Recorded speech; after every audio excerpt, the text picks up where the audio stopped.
And today is an exciting video because I am showing you a new deck which I have received. I do think this is the deck of the year. I think this is the deck that's had the most attention during 2019, and I am so excited to finally get my hands on it. So, bit of a backstory attached to this, or to my purchase of this deck, is I did buy the indie version directly from Chris Ann.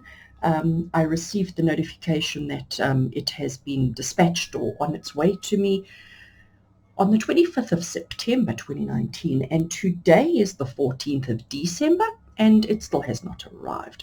So I couldn't wait. I had to get myself the mass market edition from HayHouse, which is what has arrived here by me this morning.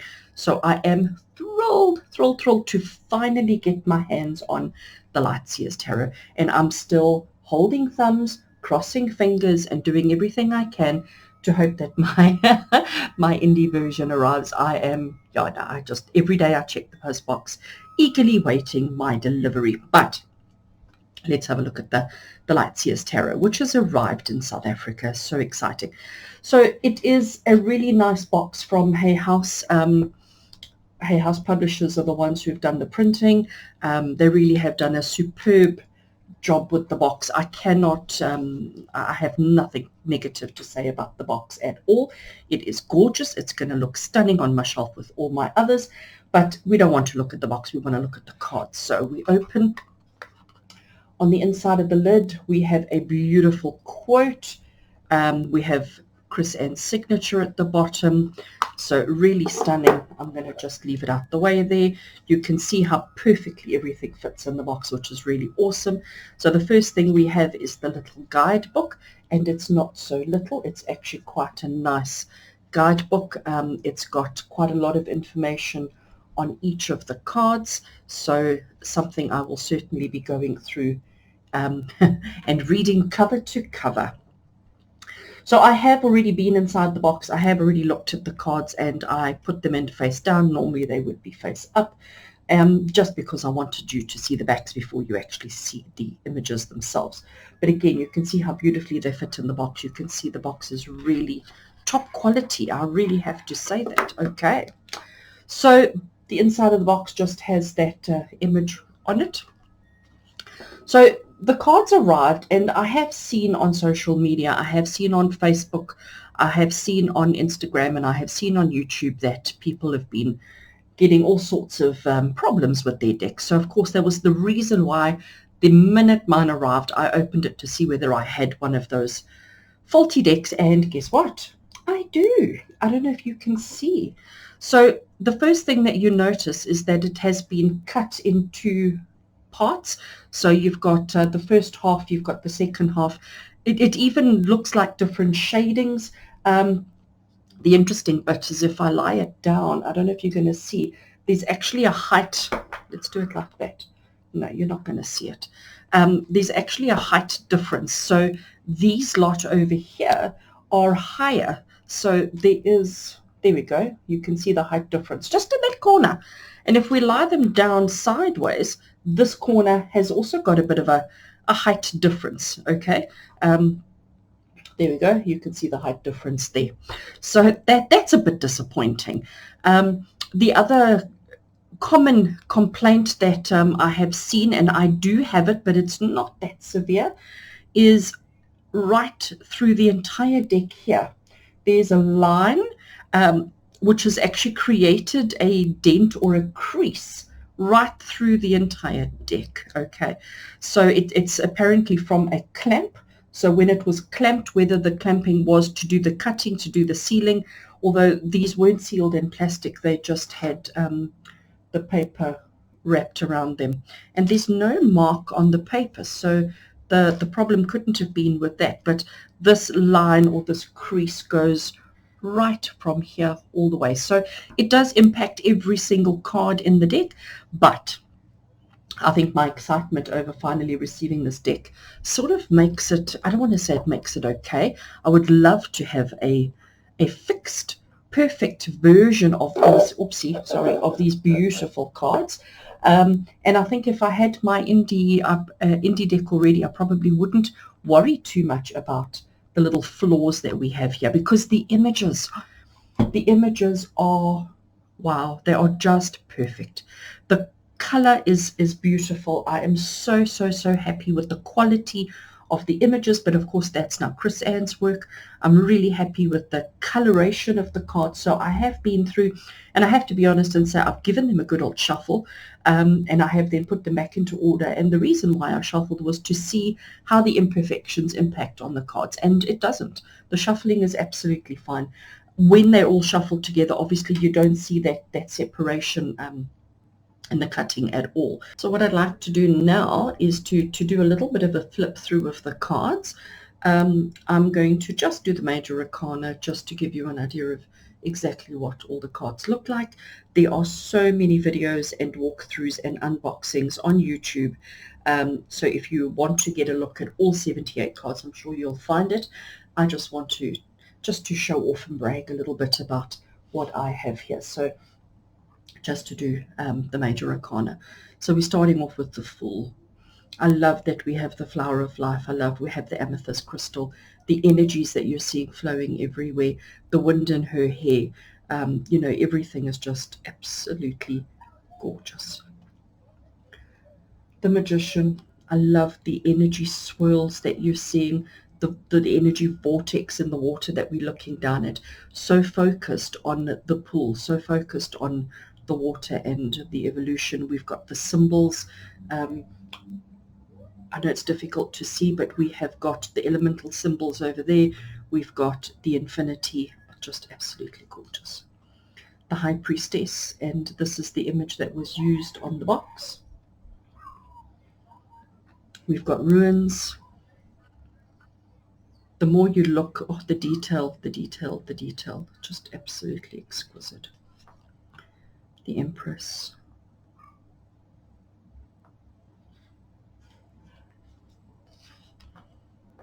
Chess piece.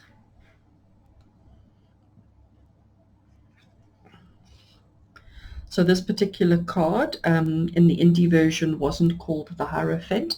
I think it was called the Seeker of something. I forget now.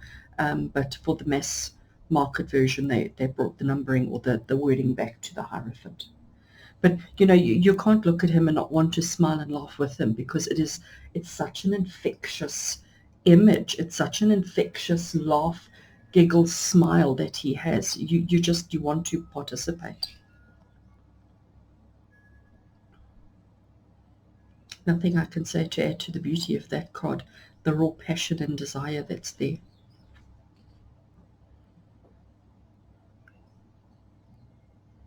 The coloring.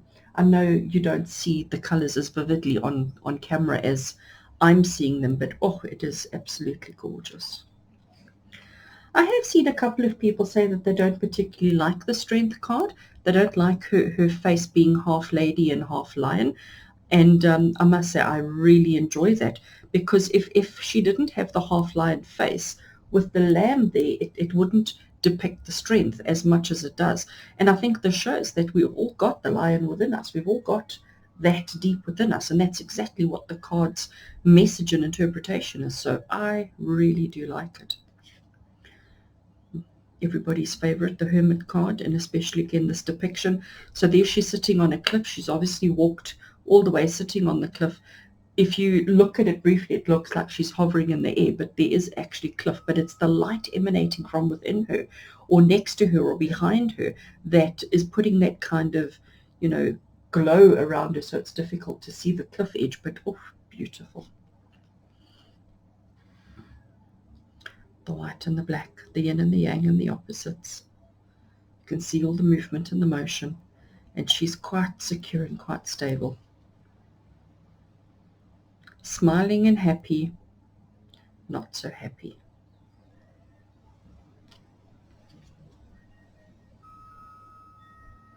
The carefree movement again in this kind of card. We've got the ruin symbols in the water, and you definitely get that sense of movement from her. Death and Rebirth. So it's interesting in the mass market. It's called Death and Rebirth in the indie version as well.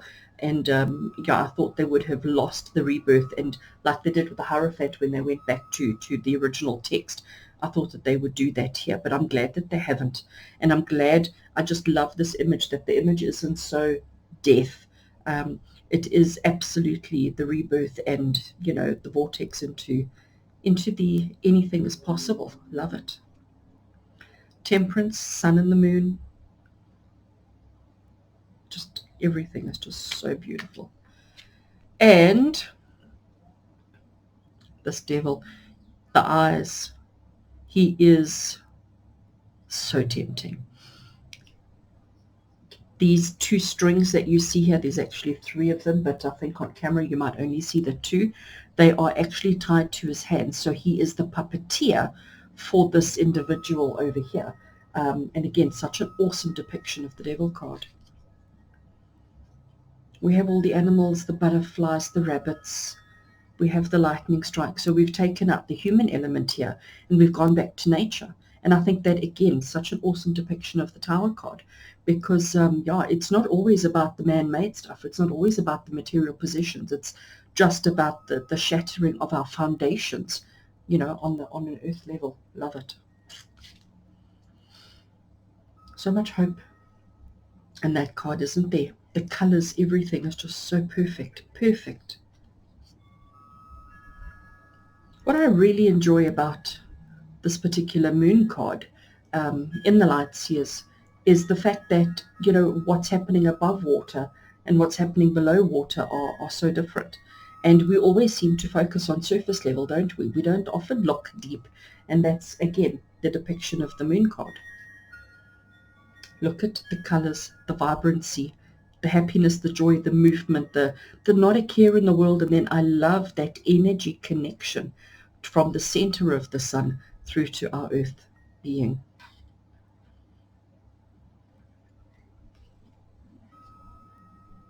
One of my favorite judgment cards again, because often the judgment that we experience is inner judgment, self-judgment. Setting yourself free, allowing yourself. I love it. And then we have the world, and how we've got the sacred geometry, the flower of life. We've got the, I never remember what you call it, the snake eating its own tail. We've got all of that, which is really absolutely, absolutely gorgeous. What I'm doing now is just trying to give them a bit of a shuffle.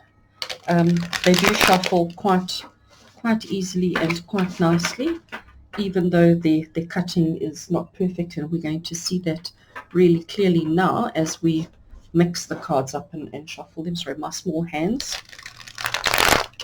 The cardstock is quite, it's quite bendy, it's quite flexible. It's not a thin cardstock by no means. It really is a nice cardstock, but it bends quite nicely, so quite easy to shuffle. Overhand shuffle works quite well as well. So they really are a good quality. Obviously, the mass-produced, you don't get the beautiful green edging, but I think if I keep this version and not replace it with a non-faulty version, I will certainly edge it as well, because it just looks, that green just pops. So we will find it. I wonder if you can see the problem on the back of the card. It's really on this line here. I think you can see it there. See that crease? And it's in line with these dots. It's in line with this printing. So I wonder if it wasn't part of that process. But yeah, I don't know if you're going to see it there. I'm trying to get the light to catch it. So it's right along all the dots. See it there? I think you can see it there. So it's right along all the dots there. Each card has it.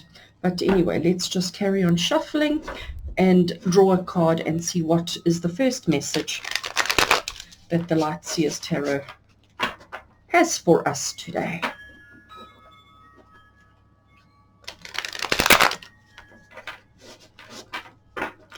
And I'll do one more. And then I'm sure it's enough of a shuffle. See, I'm not very good at the shuffling thing. Okay.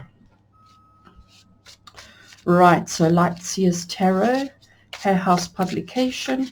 What message do you have for us today? What do you want us to know going forward? What is your message for all of us that are watching this? And we're going to take that one. Two of Pentacles, about keeping life in balance, not obsessing over one or the other, but making sure that we bring into it everything that's important and everything that's significant. I'm going to push it aside, but then you've got terrible glare. Okay, we push it up, and I want to have a look at our little book, and let's see if I can find the Two of Pentacles. We got the Wands first, and then we've got Cups, Swords, so I'm assuming Pentacles. A need to balance many aspects of self, juggling obligations, equilibrium, and seeking harmony. And with all the roles and responsibilities that you have been juggling, you may be feeling a little imbalanced. Busy much? Maybe your calendar is totally overbooked and you're feeling the stress of being stretched in too many directions. You may be feeling the need to better balance dualities or opposite aspects of your life. Your time alone versus your time with others, or your material life versus your spiritual life. So make sure you aren't investing too many resources in one area at the expense of any other, especially when both are equally as important. Even though this card suggests that you're likely able to manage it all, do you desire this much juggling? Put some of your precious energy into creating a balance that you absolutely love, one that will allow you time to work, to play, to love, and to create. This equilibrium will not take from your reserves of energy, but will add to it. And the affirmation that's there, it says, I create an equilibrium in my life that allows me to be my best self. And this card is really, really, really appropriate for me right now. This time of the year is absolutely manic, trying to fit in every client, trying to finish up all the readings that I have scheduled, and take a bit of time off for myself. So that is the light card because it's the first one that we drew. Let's have a look and see what my shadow card was. And the shadow card is the one that's typically right at the bottom. How gorgeous is this? Six of Cups. So here we have the Six of Cups as the shadow card. Let's see what it says for the shadow for the Six of Cups. Let's see if I can find it quickly. What I also really enjoy about the Light Seers is that the cups are actually singing bowls. And if you know me, I love my singing bowls. Right, so the shadow for the Six of Cups, it says being stuck in the past, lamenting decisions and actions, a need to forgive others, a reminder to forgive yourself, letting people in, and a need to deal with regret. So again, with everything that's going on in my life right now, work-wise, time-wise, pressure and stress, I totally accept. So friends, thank you for watching. Thank you for joining me on this journey of Light Seers. I do hope you've enjoyed my little video. Please like and subscribe to my channel so that you can see all the other videos that I create. With love and blessings. Take care.